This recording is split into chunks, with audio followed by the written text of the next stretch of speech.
She was pronounced clinically dead for 4 minutes. And in those 4 minutes, she says she watched her own body from somewhere near the ceiling lights. Her name is Linda. She was 61 when it happened, a routine surgery, nothing that was supposed to go wrong, but something did. And while her heart sat still on the monitor, she floated above the table, looking down at her own chest, at the surgeon's hands moving fast.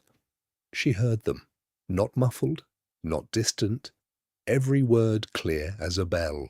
One surgeon said something that afternoon that he never repeated to anyone, something meant only for the room. Linda heard it anyway. When she came back, when her heart started again, on its own, she said that one sentence out loud, word for word, in the recovery room.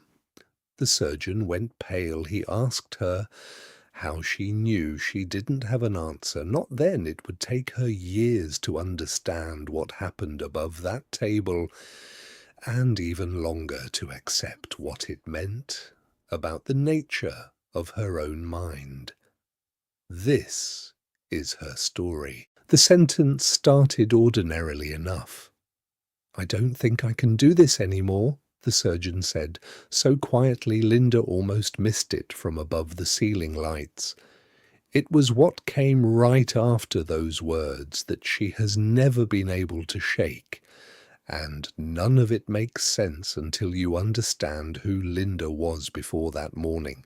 She grew up in a small town outside Dayton, Ohio, the kind of place where church bells still meant something on Sunday mornings. She was not, by her own description, a spiritual person. She believed in what she could touch, what she could measure. She had spent 30 years as a hospital administrator, moving through the same hallways where, decades later, she would end up on the table instead of behind the desk. That's part of what makes her story difficult to dismiss. She wasn't looking for meaning or grieving. She was, in her own words, the least likely person in that building to see anything strange. The surgery was supposed to be simple, a gallbladder removal done dozens of times a week in that hospital alone. She remembers the anesthesiologist's voice counting backward from 10. She remembers reaching 8. And then nothing. Or what she thought was nothing until years later, when she realized it wasn't nothing at all. What she describes next unfolds slowly, the way a memory does when you're trying to be honest about something that defies the shape of normal memory. She says she became aware of a strange lightness first, not falling, not floating exactly, more like she had simply stopped being tethered to the parts of her body that usually told her where she was in space. Then she saw the lights. Not a tunnel, not yet. Just the surgical lights, the big round ones mounted on the ceiling, the kind she'd walked beneath 100 times checking on operating rooms. Except now she was looking at them from above. She says the first thought that entered her mind wasn't fear. It was confusion. Why am I up here? Why can I see the top of Dr. Whitfield's head, the thinning spot he covered with a surgical cap every single day of his career? She looked down and saw her own body on the table, pale, still. A sheet pulled up to her collarbone, tubes running to machines she recognized from decades of hospital budgets and equipment orders. She says there was no panic in that moment, only a strange, detached curiosity, like watching a procedure performed on someone else entirely, someone who happened to share her face. The room was full of people, 3 surgeons, 2 nurses, an anesthesiologist monitoring numbers on a screen she could somehow read perfectly from where she floated, though the angle should have made that impossible. Every number was flatlined. She wasn't afraid of that either. She says fear simply wasn't available to her up there. It was as if the part of her mind responsible for fear had been left behind with her body, and what remained was something quieter, something that just watched and listened and understood. That's when the surgeon kept talking, not the clinical instructions you'd expect, not clamp or suction. The younger surgeon assisting Dr. Whitfield went on, saying something personal, something that had nothing to do with the gallbladder resting in a metal tray beside the table. Linda heard every syllable. She would later say that she didn't just hear the words. She understood the weight behind them, the years of history folded into that one confession, in a way that felt impossible for a bystander to grasp, let alone someone supposed to be unconscious. There was something else too, something she has trouble putting into words even now. She says that up there above the table, she wasn't only hearing sound, she was hearing intention.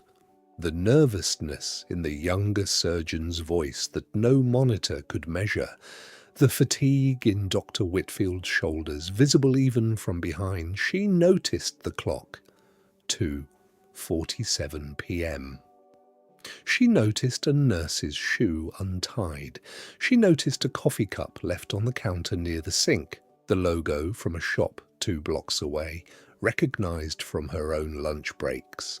These details she repeats almost defensively, as if daring the listener to explain how someone under general anesthesia, heart stopped, could recall a coffee cup with that kind of clarity. She remembers thinking she should feel afraid, that the flat line should mean something final, but instead there was only a quiet, expansive calm she had never once felt in her waking life. She hovered there, weightless, watching 3 trained professionals work on a body she somehow understood, in that moment, was only a small part of who she actually was. And that's when the rest of the sentence came, the part the young surgeon said next, the part that changed everything that followed. The young surgeon's name was Dr. Aaron Kessler. He'd been on staff for less than 2 years, still young enough that the older nurses called him Kid behind his back. Linda didn't know him well. She'd seen him in hallways, signed off on his credentialing paperwork once, nodded at him in the cafeteria the way you nod at someone whose face you recognize but whose life you know nothing about. What he said, standing over her open chest cavity, wasn't a medical observation. It was a confession. He said, quietly, almost to himself, that he wasn't sure he could keep doing this job, that the weight of it, the mistakes he replayed at night, the patient he'd lost the month before, a young mother, had made him consider walking away entirely. He said her name, the patient's name, out loud in that operating room to no one in particular, or so he thought. Linda, floating somewhere above the ceiling lights, heard every word. She felt something she wasn't expecting to feel, watching this stranger's private grief spill out over her own unconscious body. She felt tenderness, recognition, a strange kinship with a man she'd never really spoken to. She wanted, in that moment, to comfort him. She reached, in whatever way a person reaches when they no longer have hands, toward the sound of his voice. And that's when everything changed. The lightness she'd felt since leaving her body began to shift into something else. A pull. Not violent, not frightening, more like the gentle tug of a current beneath still water, the kind you don't notice until you're already moving with it. She turned, or something in her turned, away from the operating table and toward a darkness that wasn't quite darkness at all. It had depth to it, texture. The way a night sky has depth once your eyes adjust and you start to see the stars behind the stars. And at the edge of that darkness, she says, there was light, not fluorescent, not electric. Nothing she could compare to any light she'd encountered in 61 years of living. It didn't illuminate things so much as it seemed to know things, to hold information the way a held hand holds warmth. She moved toward it, or it moved toward her. She still isn't sure which, and after all these years, she's stopped trying to decide. The sounds of the operating room grew distant, then disappeared entirely, replaced by something Linda has spent decades trying to describe to people who weren't there, in language that always falls just short of what she actually experienced. She calls it a hum.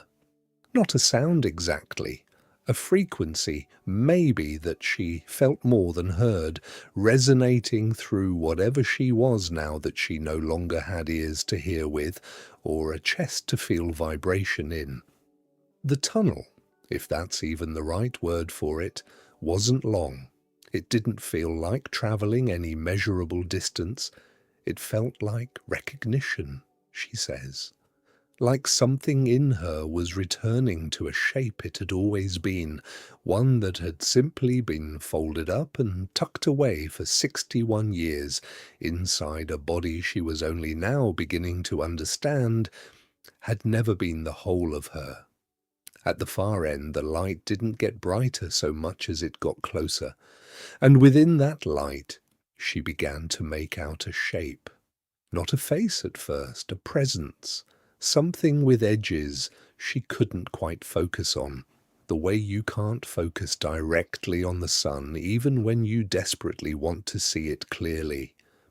She felt, before she understood anything else, that whatever waited for her there had been waiting a very long time. Not impatiently, not with any sense of urgency at all, just waiting the way a lighthouse waits, indifferent to how long the ship at sea takes to find its way home. She wanted to ask who it was. She wanted to ask 100 things at once, all the questions that had sat quietly at the back of her mind for 61 years, unasked, because there had never seemed to be anyone to ask them to. But before she could form a single word, the shape spoke first. And what it said wasn't in English, wasn't in any language Linda has ever been able to name. And yet she understood every part of it completely. What the presence said wasn't words. It was more like a thought placed directly into her, fully formed, carrying its own certainty, the way a memory carries certainty, without needing proof. It said, "You are not finished." That was the closest Linda has ever come to translating it. 3 words, or something like 3 words, carrying a weight she has never been able to shake in 60 years since. She asked, in whatever way thoughts become questions when you no longer have a mouth, what that meant. Not finished with her work, her marriage, her children, still small then, still needing her in ways that felt too urgent to leave behind. The presence didn't answer directly. Instead, she says it showed her something. Not a vision exactly, more like a knowing that arrived all at once, the way you suddenly know you've left the stove on, except infinitely larger, infinitely more specific. She saw or felt or somehow understood a version of her own life continuing forward. Her daughter, grown, standing at the edge of something Linda couldn't quite make out, needing a mother who was still there to reach for. She saw Dr. Kessler, years ahead of where he stood now, still practicing medicine, still saving lives, because someone had told him, at exactly the right moment, that his work mattered even when it felt unbearable. She understood, with a certainty that had nothing to do with logic, that if she stayed, that surgeon would walk out of that operating room that same week and never come back, that the young mother he'd lost would become the reason he lost himself too. And she understood, impossibly, that her presence back in that body mattered to that outcome. This is the part of the story Linda tells most carefully, choosing each word as if it might slip from her grasp. Because what she felt at the edge of that light wasn't relief at being sent back. It was grief. She didn't want to leave. She says that plainly, without apology, even though she knows how it sounds to people who assume anyone given the choice would rush back toward their family. She felt, for the only time in 61 years on Earth, completely and entirely home. And home was not the house in Dayton, not the family waiting for her, not the career she'd spent 3 decades building. Home was this, whatever this was. The present seemed to understand her grief before she fully understood it herself, and it offered her something Linda has never been able to fully articulate, something between comfort and command, gentle and absolute at the same time. It told her, or showed her, or made her understand that this feeling, this belonging, would still be here, that it wasn't a door closing behind her. It was a door she would walk back through eventually, on her own time, once the things she still needed to do had been done, but not yet. Linda asked one more question before the pull began to reverse, before the light began to recede instead of draw closer. She asked what she was supposed to do differently. What was the point of sending her back if nothing about her ordinary life would change? And the answer she received, the last thing she remembers before the darkness folded back into the white ceiling lights of the operating room, was not an instruction. It was a single image, Aaron Kessler's face, just his face, tired and young, and on the verge of walking away from everything he'd trained his whole life to become. There was no time to ask why it was his face and not her own daughter's. The light was already dimming at the edges, folding in on itself like a photograph left too long in the sun, and somewhere far below her the smell of antiseptic was finding its way back into a nose she'd forgotten she had. The pull back into her body didn't feel like falling this time. It felt like being folded gently back into a shape too small for what she now understood herself to be. There was a moment of resistance, she says, a last flicker of longing for the light she was leaving behind, a warmth draining out of her fingertips, before she even had fingertips again to feel it leave. And then there was pain. Sudden, enormous, physical pain, the kind that told her, with brutal clarity, that she was back inside a body again, a body with nerve endings and a chest that had just been forced back into rhythm. She heard the monitor before she opened her eyes, that steady, mechanical beep, the most ordinary sound in the world, and yet it struck her as the strangest thing she'd ever heard.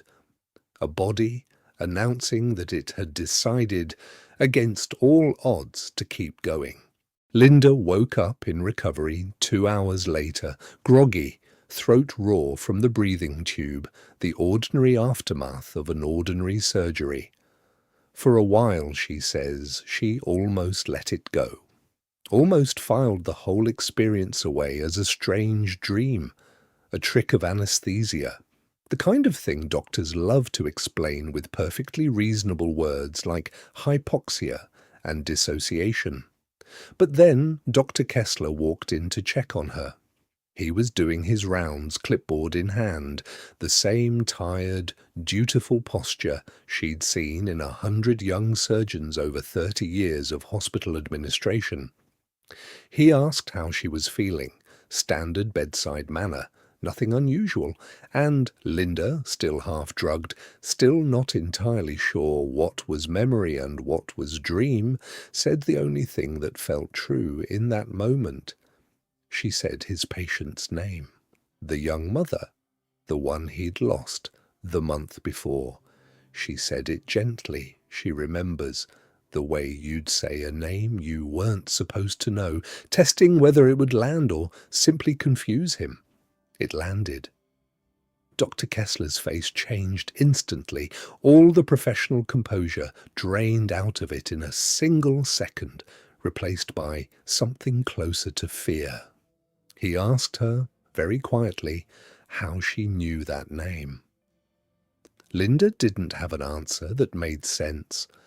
Not one she was ready to give a stranger in a recovery room, hours after her heart had stopped on an operating table. So she told him what she remembered, the confession, the words he thought he'd whispered to no one, the grief he'd been carrying alone, certain that no living person had witnessed it. He sat down. Right there, in the recovery room, a surgeon who had just finished a procedure, and he put his face in his hands.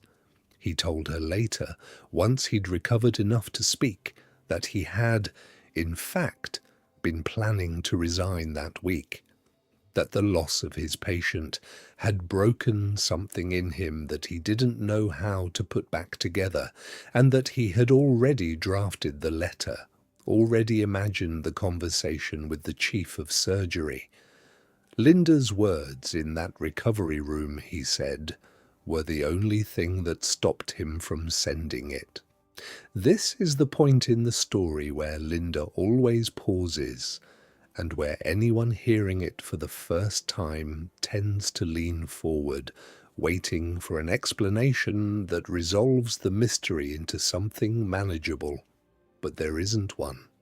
Not really. There's no clean medical account of how a woman with a flat-lined heart and no measurable brain activity could recall a private confession spoken by a surgeon standing several feet from her unconscious body. There's no simple psychological explanation either, the kind that usually satisfies skeptics. No shared history with Kessler.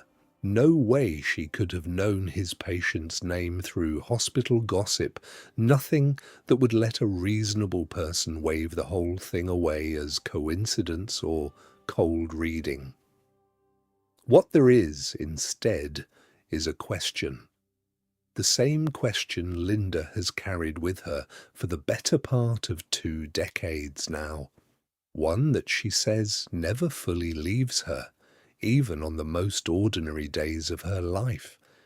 If consciousness can leave the body, hear things it shouldn't be able to hear, understand things it shouldn't be able to understand, what does that actually mean about what she is, what any of us are?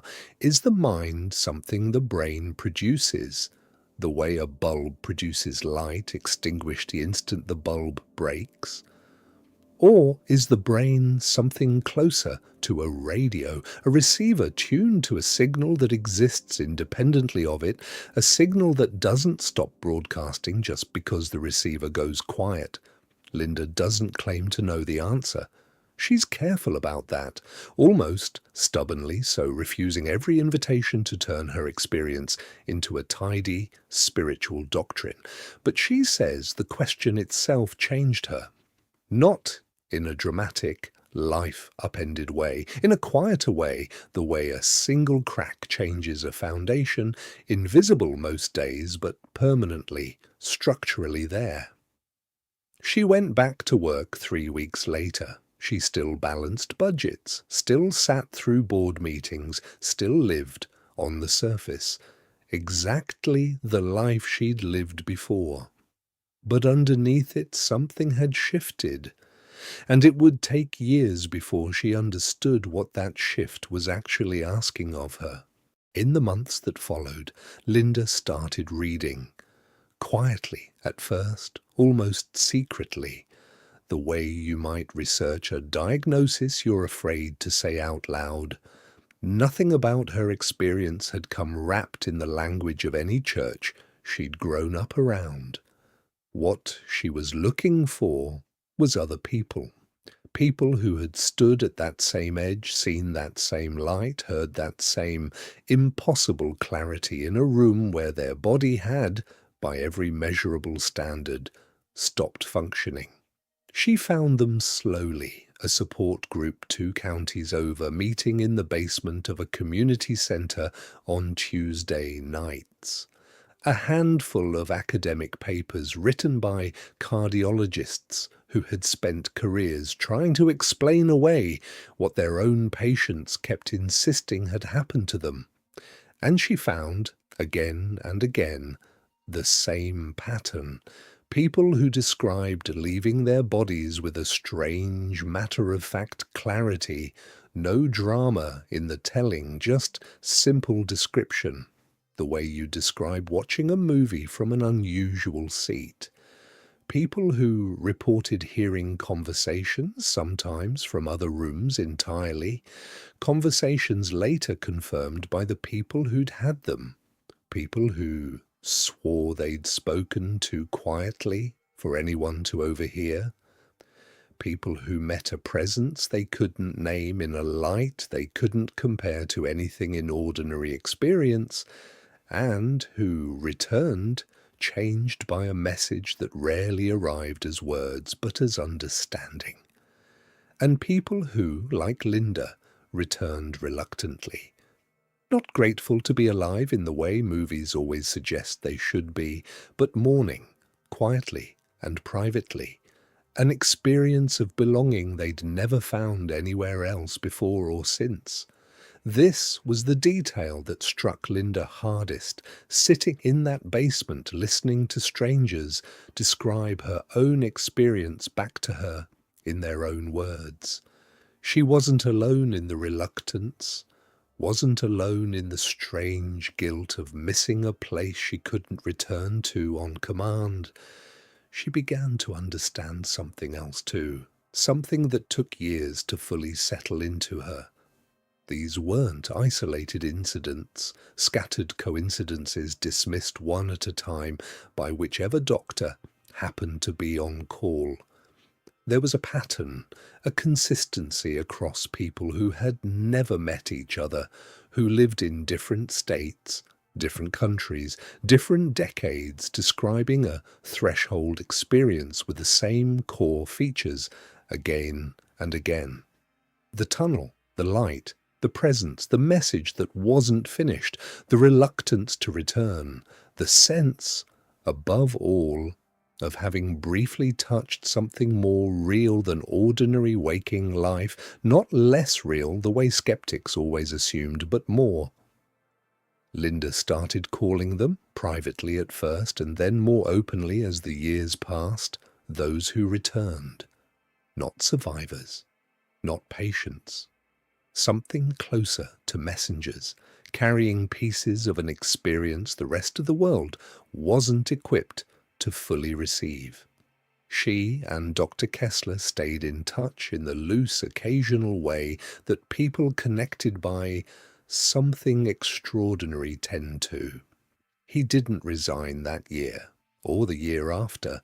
He's still practicing today, decades later, one of the most respected surgeons in that hospital's history, though he's never told the full story of the recovery room conversation to anyone outside a small circle of people he trusts completely.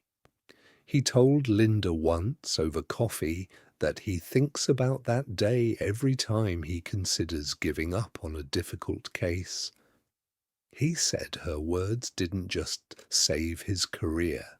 He believes quietly that they saved something else too, something he's never been able to name any better than Linda can name what she experienced above that operating table. It was around this time that Linda came to a realization that reshaped everything. She thinks now it was never really about Aaron Kessler specifically, but about the shape of the lesson. That the reason for coming back doesn't always look the way you expect. It doesn't have to be your own unfinished business. Sometimes, she says, you're sent back for someone else's turning point entirely, and you don't find out why until years later, if you find out at all.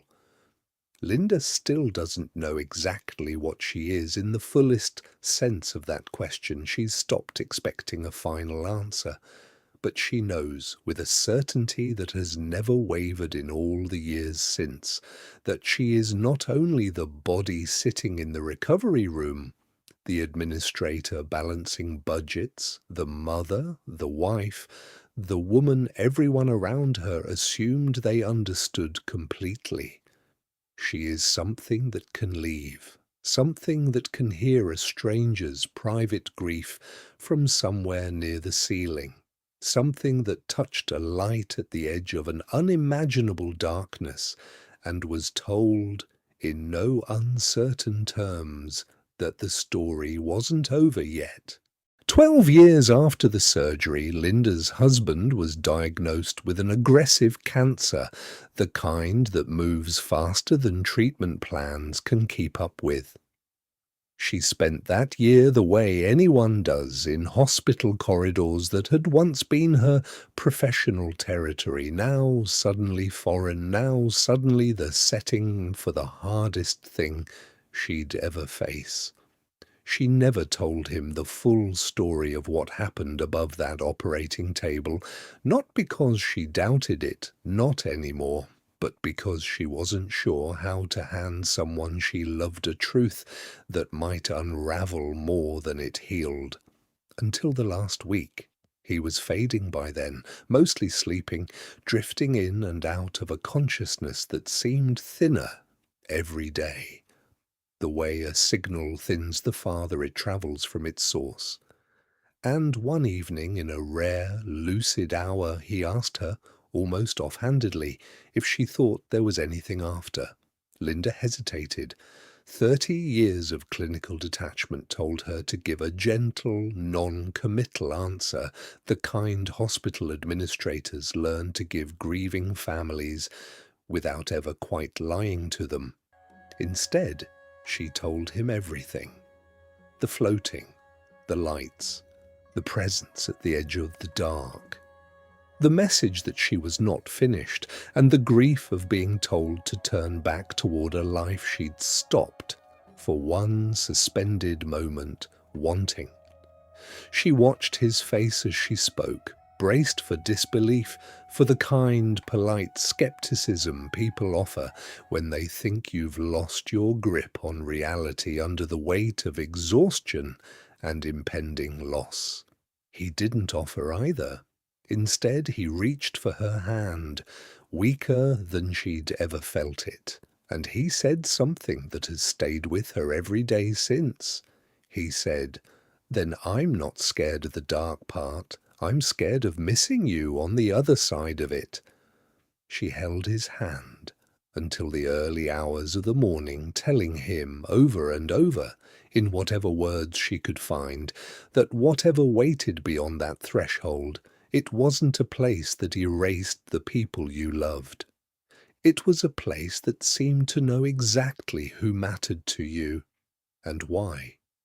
He died 4 days later, quietly, in the same kind of hospital room she had once walked through, as an administrator checking supply counts, never imagining she'd end her husband's life sitting exactly there. In the weeks that followed, grief did something to Linda that she hadn't expected. It didn't make her doubt what she'd experienced 12 years earlier.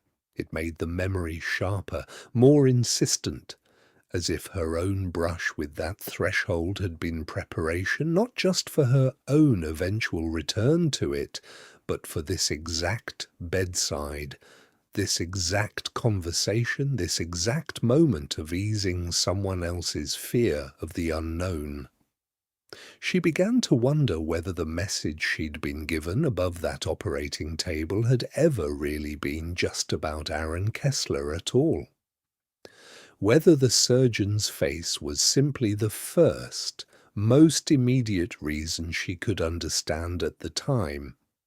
A single thread in a much larger pattern she wouldn't see clearly until decades later, at another threshold entirely, holding another hand as it let go.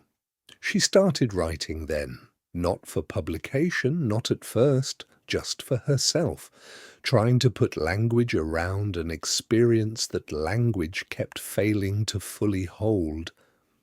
Those private pages would eventually become the foundation for everything she shares now, sitting across from people much younger than her, people who ask the same question her husband asked her in his final lucid hour. Is there anything after?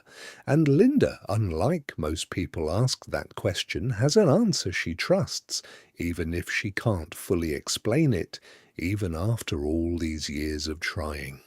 She thinks often about the strange symmetry of it all, how the same threshold that once pulled her back toward an unfinished life would, over a decade later, become the very thing she used to comfort the man she loved as he crossed it himself. It felt, she says, less like coincidence and more like completion. She doesn't know if that's how it works for everyone.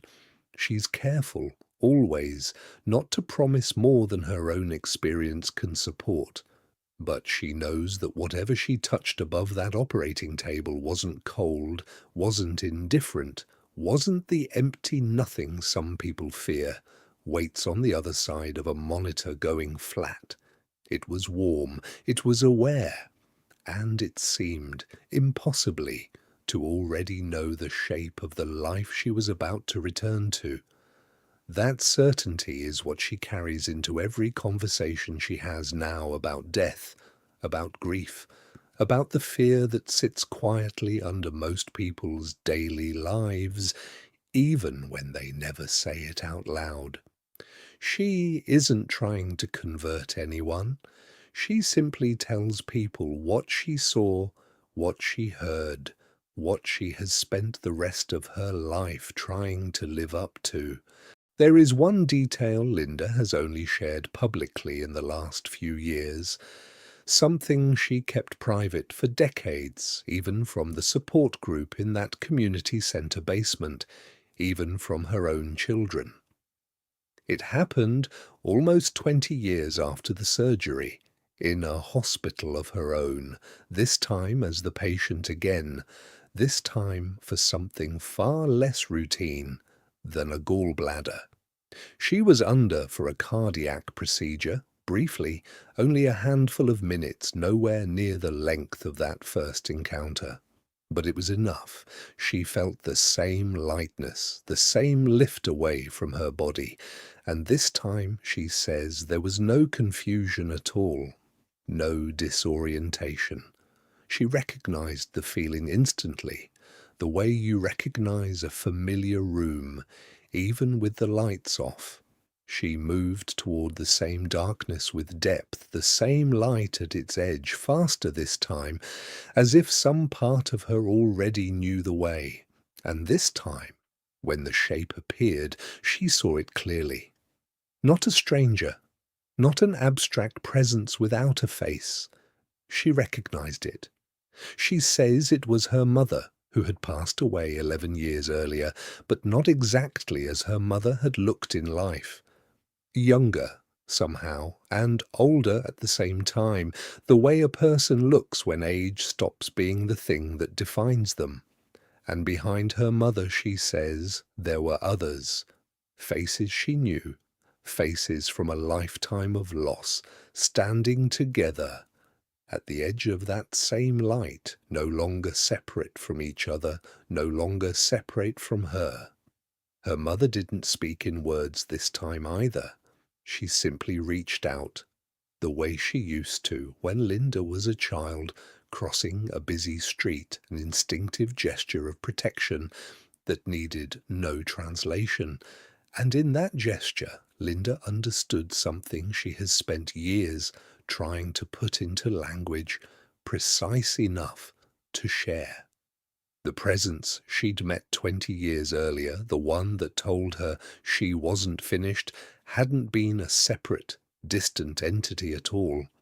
It had been this, all of this, the accumulated weight of everyone she had ever loved and lost, waiting together at the edge of something larger than any single person, any single life, any single definition of what a self even is. If you've made it this far with me, I want to invite you to subscribe to the channel and follow us every day. Stories like Linda's only reach the people who need them because people like you choose to stay. So if this resonates with you, hit that subscribe button now, because what comes next in her story is the part she says took her the longest to accept. She woke up in recovery for the second time in her life, understanding something the first encounter had only hinted at. Death, she says now, isn't a stranger waiting at the end of a hallway. It's a homecoming, made of every person who has ever loved you enough to wait. That understanding changed the way she lived every single day that followed. Not with fear pushed aside by false cheerfulness, but with a kind of quiet gratitude she'd never accessed before, not even in the best years of her marriage, not even in the proudest moments of raising her children. She began to notice things differently. The weight of an ordinary Tuesday afternoon, the particular light through her kitchen window at 5 in the evening, the sound of her daughter's voice on the phone, ordinary and unremarkable and utterly, impossibly precious. She stopped waiting for some future moment to feel the fullness of being alive, because she now understood with a clarity that never left her again exactly what waited on the other side of that fullness ending. She also stopped fearing the questions people used to ask her, carefully, almost apologetically, as if death were a subject too fragile to bring up directly in front of someone who had touched it twice. Now she welcomes those questions. She says the fear in people's eyes when they ask her about dying isn't really a fear of the dark, or of pain, or of the unknown in the abstract sense most of us imagine.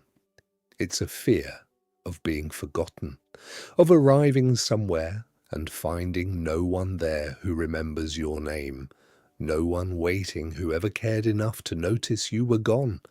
That, she says, is the fear her second encounter erased completely and permanently for her. Because what she saw at that second threshold wasn't a stranger's light, indifferent and impersonal. It was a room full of exactly the right people, standing exactly where they'd always been, closer than she ever imagined possible, waiting with the kind of patience only real love can sustain. Not an ending at all. A return to everyone who had ever been part of her, in a place that had been waiting patiently. The entire time she thought she was simply living an ordinary life. Linda is in her 80s now. She still lives in the same house outside Dayton, the one with the kitchen window she talks about so often, the one where the 5 o'clock light still falls exactly the way it always has. She doesn't do many interviews. She isn't chasing an audience, isn't building a platform out of what happened to her on 2 separate operating tables decades apart. But every so often, someone finds her, a researcher, a grieving stranger who heard about her second hand and drove 3 hours just to sit across from her and ask the only question that ever really matters. She answers the same way every time, patiently, without embellishment, the way you'd describe something you witnessed with your own eyes rather than something you're trying to convince anyone to believe. Dr. Aaron Kessler retired last year after a long, respected career that spanned thousands of surgeries and, by his own estimation, thousands of lives changed for the better. He still calls Linda every few months, not to talk about that day specifically. They rarely mention it directly anymore, the way old friends stop needing to reference the thing that brought them together in the first place. They talk about grandchildren now, about retirement, about ordinary things, the way people do when the extraordinary has settled quietly into the architecture of an ordinary friendship. Linda thinks about the coffee cup sometimes, the one with the faded logo sitting on the counter near the sink, the detail she noticed from somewhere above the ceiling lights decades ago when her heart had stopped, and every machine in that room insisted she wasn't capable of noticing anything at all. She thinks it's strange, the things that stay with you, not the tunnel, not the light, not even the words themselves most days, just a coffee cup, a shoelace, a clock reading 2:47 in the afternoon, as if the mind, given the choice between the sublime and the small, chooses the small every time, because the small is what makes the sublime believable. Her daughter asked her once, years after the second encounter, whether she was ever tempted to just stop living carefully, to take reckless risks, since she now believed, with such certainty, that something waited on the other side worth returning to. Linda said no. If anything, the opposite happened. Knowing what waited didn't make this life feel disposable. It made it feel like the opening chapter of something much longer, one worth writing well, one worth filling with the kind of small, careful attention most people save for emergencies instead of ordinary Tuesdays. She still keeps a coffee cup on her own kitchen counter, an old habit that started, she admits, almost like a private ritual. A small object to anchor her back to that operating room whenever the details of daily life start to feel too solid, too permanent, too much like the only reality there is. She has one more thing she tells people, always last, always quietly, in the same unhurried voice she's used for every other part of the story. She says that whatever waits beyond the body isn't something to fear, and it isn't something to chase either. It isn't a prize you earn by living a certain way, or a punishment you avoid by following the right rules. It's simply what happens next, patient and certain, made entirely of the people who have ever mattered to you. And until that threshold arrives on its own schedule, she says the only real task left is the one she was given twice, in two different operating rooms decades apart. Notice the coffee cup, notice the shoelace, notice the person standing in front of you whose private grief you might be the only one alive who could ever hear. Because somewhere, someone is floating just above your life right now, watching, listening, waiting to see what you'll do with the ordinary Tuesday afternoon you've been given. If Linda's story stayed with you, follow this channel so you don't miss the next one. Share it with 5 people who need to hear it today, and leave a comment telling me honestly what you'd want to hear about next. Someone out there is waiting for exactly that story, the same way Linda was waiting all those years for someone to finally ask.